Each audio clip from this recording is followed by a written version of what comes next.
प्रेम से बोलिएगा माझे मद राधे राधे कलोम येती अवगुण काय करूं मन अनावर आता माड उभा राहे नारायण दया सिंधुपणा साच करीम वाचा वदे परा करणे कठीण इंद्रियाम अधीन झालो देवा तुका महणे जैसा तैसा तुझा दासा न धरी उदास माए बापा।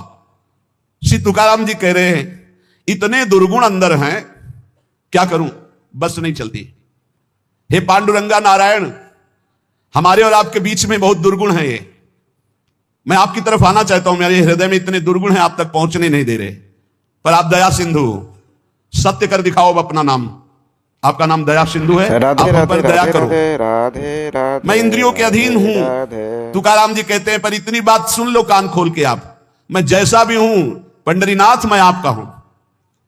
वही बात आ गई ना, मेरे माई बाप आप हो, अब मुझे उदास मत करो, घसीट लो। ये जो इंद्रियों का विलास मन का विलास है, मेरे पंडरीनाथ आप दया सिंधु अपना नाम सत्य करो।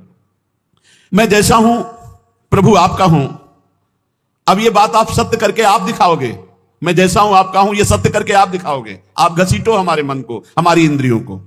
नाथ काय करूं आताम या मना न सनीम विषयाची वासना, मैं क्या करूं, ये मन इंद्रियों के साथ विषयों में भाग रहा है, ये विषय वासना छोड़ना नहीं चाहता।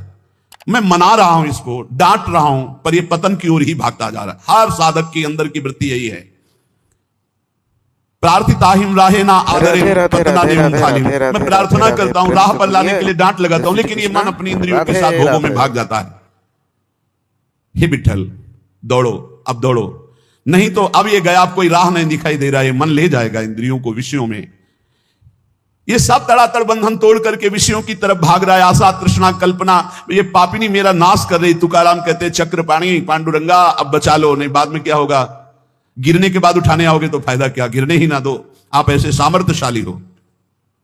प्रार्थना, कल चर्चा चली थी कि मन को इंद्रियों को विषयों से बचाने में हम असमर्थ हैं, तो हम प्रार्थना प्रभु से करें, पुकारें। जैसे गोस्वामी जी कल कह रहे थे कि हौ हार्यो करी जतन विविधि विधि अतिशय प्रबल अजय तुलसीदास बस होई तबे जब प्रभु पेरक बरजय। हे नाथ मैं हार गया हूं, बहुत उपाय करके ये बस में नहीं हो रहा, आप डांट दो मन को, ये विषयों की तरफ ना जाए, आपके चरणों की तरफ जाए। ये भक्त की दैन्य पुकार होती। तुकाराम जी महाराज बहुत ऊंची स्थिति के महापुरुष हैं, वो अपने लिए ऐसी बात कर रहे कि जब इंद्रियां ऐसी दशा में हो, मन ऐसी दशा में हो, तो प्रभु को पुकारो। अब जो बात कह रहे हैं कि भगवान नाम जप करते हुए भी, प्रभु के मार्ग में चलते हुए भी हमें परमानंद क्यों अनुभव नहीं हो रहा, तो श्री तुकाराम जी कह रहे हैं कंचन कामिनी और कीर्ति ये तीन बड़ी खाइयां हैं। इस मार्ग में बहुत लोग चलने वाले नहीं हैं, परमार्थ में बहुत लोग चलने वाले नहीं हैं। केवल वेश धारण कर लेना चलना नहीं कहते, चलना अंदर का विषय होता है। इस मार्ग में चलने वाले बहुत पथिक नहीं होते। जो इस मार्ग में चलने वाले होते हैं उनके सामने तीन खाइयां हैं जिनको पार करके परम पद में पहुंचना है। पहली खाई है धन की। दुनिया में आपको कभी पैसा कमाने को ना मिला हो, लेकिन जब भगवान की तरफ चलोगे तो आपके सामने पैसे के रास्ते आने लगेंगे। अधिक से अधिक धन एकत्रित करना, गए पहली खाई में ही गुड़मड़ा करके गिर गए। यह ऐसे महापुरुष की बात है कि वीर शिवाजी रत्नों का ढेर तत्काल आदेश किया था, एक भी इसका प्रयोग नहीं होगा, तत्काल वापस राज खजाने में ले जाओ, मुझे बिल्कुल नहीं चाहिए, मैं विट्ठल के जिलाए जीता हूं, किसी और के जिलाए नहीं। रत्नों को स्पर्श भी नहीं किया। पैसे की खाई, रुपए की खाई, अर्थ की खाई में एक तो बहुत लोग चलते नहीं है, परमार्थ में तो गिने चुने लोग चलते हैं। अब जब मानो आप इतने लोग बैठे, कितने भारत में कितने 134-35 ऐसे करोड़ बताया जाता है, 40 हो गए होंगे, बढ़ रहे होंगे, 140 करोड़ में कितने लोग चलते होंगे भगवान के मार्ग में। उनमें भी कह रहे चलने वालों में भी ये तीन खाइयां हैं, कंचन कामिनी कीर्ति। इन खाइयों को ही पार करना बहुत कठिन होता है। जो इस अर्थ की खाई में फंस गए, अर्थ की खाई में, ये बैंक बैलेंस बैकुंठ ले जाएगा तुम्हें, यही जहां शरीर छूटा जो कहते वैसे ही पड़ा रहेगा। पर वृत्ति कितने हुए, बोले 90, अब कितने हुए, बोले 100, अब कितने हुए 110, उसके चिंतन का सुख होता है, उसी में फंसा रहता है। इन प्रकार बहुत बुरी तरह कृष्णाय वासुदेवाय, जिसका कोई निर्णय नहीं किया जा सकता, केवल हरि गुरु कृपा करे तो इस कंचन से बचना होगा। नहीं, बहुत बुरी तरह इसमें फंस जाते हैं, इसी के त्याग के लिए निकले थे, इसी में फंस जाते हैं, इसी में फंस जाते हैं। अब जो कुछ बहादुर कंचन त्यागी निकले, अर्थ त्यागी निकले, कभी जीवन में अपने सुख के लिए अर्थ का कभी प्रयोग नहीं किया, अर्थ को स्वीकार नहीं किया। अब इससे कोई निकला तो दूसरी है खाई कामिनी, काम, चाहे स्त्री शरीर हो चाहे पुरुष शरीर हो। इसमें तो प्रायः जो कंचन से बच के आए उनमें मुंह भरा इसमें गिर जाते हैं। काम भाव में बढ़िया से बढ़िया भोग व्यवस्था हो जाएगी, क्योंकि भगवान के मार्ग के पथिक को माया हर टांग मारेगी। तुम्हारे अंदर की बात जानती, तुम्हें क्या पसंद है, कैसा पसंद है, वैसी व्यवस्था कर देगी तुम्हारी। गिरो और इसके बाद जलो सड़ो, फिर आगे नहीं चल सकते।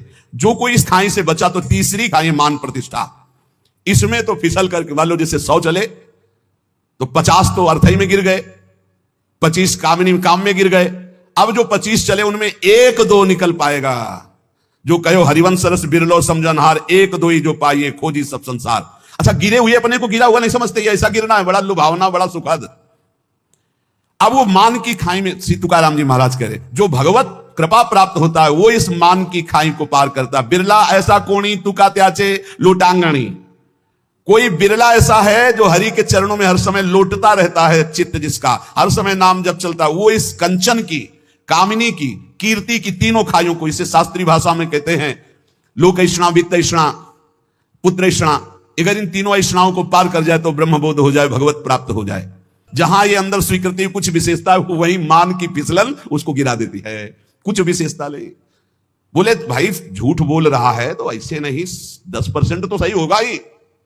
100 में जब बात निकलती है तो 10 तो सही होती, 90 झूठ मान ली। लेकिन आपको सच्ची बताऊं, 100 का 100% झूठा हो तो 1% भी सत्य नहीं है, कैसे जानोगे, कैसे जान सकते हो? ये रुपए की आसक्ति, भोग की आसक्ति और मान प्रतिष्ठा 100 का 100% झूठा है। वो तब पता चलेगा जब यहां से तुम्हारा ट्रांसफर होगा, तब समझ में आएगा ये बैंक बैलेंस तो मेरे काम ही नहीं आया, जोड़ जोड़ के मर गए, हमारे काम नहीं आया। नाना प्रकार की भोग वृत्तियां नहीं, लेकिन अब तो दुर्गति का अवसर आ गया। बड़ा यश कीर्ति था, ये किस काम में यश कीर्ति? अरे यश कीर्ति बहुत मजाक समझो, मजाक, बिल्कुल मजाक समझो। कोई भरोसे की चीज नहीं है यश कीर्ति प्रतिष्ठा। ये सूखे पत्ते जैसी हवा चली उधर ही पहुंच जाते हैं। तीसरी खाई को पार करने में बड़े बड़ों के जीवन में संदेह खड़ा हो जाता है, मान प्रतिष्ठा सम्मान कीर्ति की। साधक वही जो तीनों खाइयों में ढिलाई ना करे, चढ़ता चला जाए, निकलता चला जाए, कसौटी पर कसता चला जाए। तीनों खाइयों को जो पार कर गया, तुकाराम जी कहते पांडुरंगा सामने खड़ा है, भगवान सामने खड़े, तीनों खाइयों से पार होने वाले को गले लगा लेते। ये जो पहली खाई धन की है, वैराग्य की प्रथम अवस्था में साधक का बहुत बढ़िया वैराग्य होता है। कोई भी घर से निकलता है वैसे, अच्छा गुरु कृपा से ऐसा रहा है कि जीवन भर, अब जीवन ही हो गया, अब अंतिम पड़ाव चल रहा है, पीछे वृंदावन तक कभी ऐसे छुआ भी नहीं, लिया भी नहीं। वृंदावन में पीछे माधुकरी मांग करके था ही नहीं कि दवाई खरीद ले। अब जो व्यवस्था हो रही है वो उनकी व्यवस्था हो रही है। ये जो सैकड़ों लोगों ने अपना जीवन प्रभु को दे दिया, उनके भाग्य से हो रही है। हमारे भाग्य में तो कभी व्यवस्था नहीं हुई, और आज व्यवस्था तो हमारे किस काम की? वो परमात्मा देख रहा है कि शरण में है, इसकी व्यवस्था करनी, इसलिए सब व्यवस्था। अपने चाह, अपने सुख के लिए अपना बैंक बैलेंस चाहना, कंचन में फंस जाना है। पूरा विश्व है मेरे प्रभु का, उनका ऐसा प्रसाद है, कोई भूखा नहीं रहेगा, कोई अव्यवस्था नहीं होगी, और किसी से चाह नहीं, किसी से मांग नहीं। कह रही है जो पहली खाई कंचन की आती है, रुपये की आती है, तुकाराम जी कहते हैं प्रथम अवस्था में बहुत सुंदर वैराग्य होता है साधक का। वो तुच्छ मान करके उसकी तरफ देखता ही नहीं है।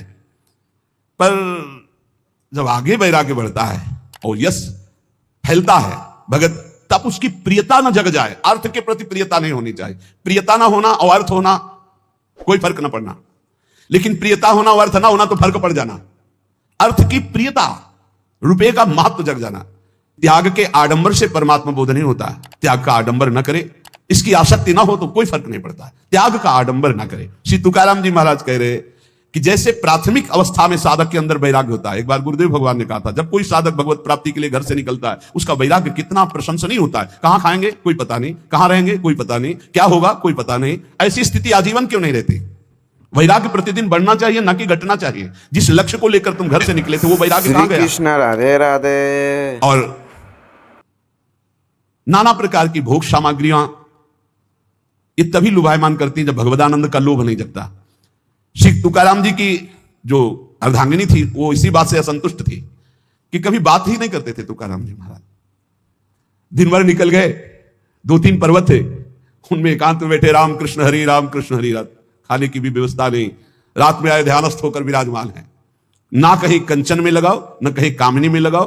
अभंग रचे थे जो बहुत महिमा, वो इंद्राणी में डुबो दिए थे। इतने यश के रहित भाव वाले, कहीं सुसुख वांछा नहीं।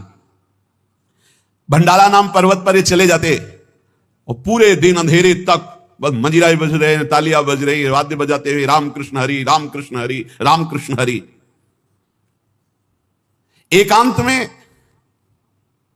यदि कोई भगवत साक्षात्कार पाना चाहता है तो तुकाराम जी कहते एकांती लोकांती स्त्रियांसी न भाषण, प्राण गेला जान करू नए। साधक को इतनी दृढ़ता कर लेनी चाहिए कि एकांत में कभी विपरीत शरीर के पास बहुत देर तक ना रहे, नहीं तो गिर जाएगा, पक्का गिर जाएगा, चाहे जितना संयमी साधक हो। कह रहे प्राण गेला जान करूं नए, प्राण त्याग सकता हूं लेकिन एकांत में कभी माई बहन के साथ नहीं बैठ सकता। तुकाराम जी कह रहे साधक में इतनी दृढ़ता होनी चाहिए कि उसका वैराग्य इतना दृढ़ होना चाहिए कि चाहे प्राण निकल जाए पर मैं कभी ऐसा गलत, ऐसा दृढ़ निश्चय होना। और इसके लिए बहादुर ना बने, डरता रहे, यही डर ही डर हरिवंश हित, डरता रहे। ना जानो छिनंत कवन बुद्धि घटई प्रकाशित, छुटि चेतन जो अचेत जो मुनि भय विश्वासित, पारासर सुरेंद्र कलप कामिनी मन पंद्या, परिवदेह दुख द्वंद कौन क्रम काल निकंद्या, यही डर ही डर हरिवंश हित, जिनो भ्रमय गुण सलिल पर, जी नामन मंगल लोक त्यों सुहरि पद भजु ना विलंब करे। हम लोग अपने साधन का महत्व भूल करके भोग का महत्व जब अंदर बैठा लेते तब ये बातें आने लगती। छुप छुपा कर देखना, छुप छुपा करके उसका मनन करना, ये सब नष्ट कर देता है। हमारे श्री पूज्य वैराग्य शिखामणि महाराज की अग्निस्वरूप तुम्हारा वैराग्य हो। कभी एकांत में विपरीत आकर्षण वाले शरीरों का संग कभी न करें, नहीं बहुत बुरा पछाड़ खाकर गिर जाओगे। चाहे जितने बड़े जितेंद्रिय बलवान इंद्रिय ग्रामो विद्वानम अपि कर्षति, इंद्रियां बड़ी बलवान है, कभी भी भ्रष्ट कर सकती है। इसलिए बचते रहो, भागते रहो, डरते रहो। और गृहस्थ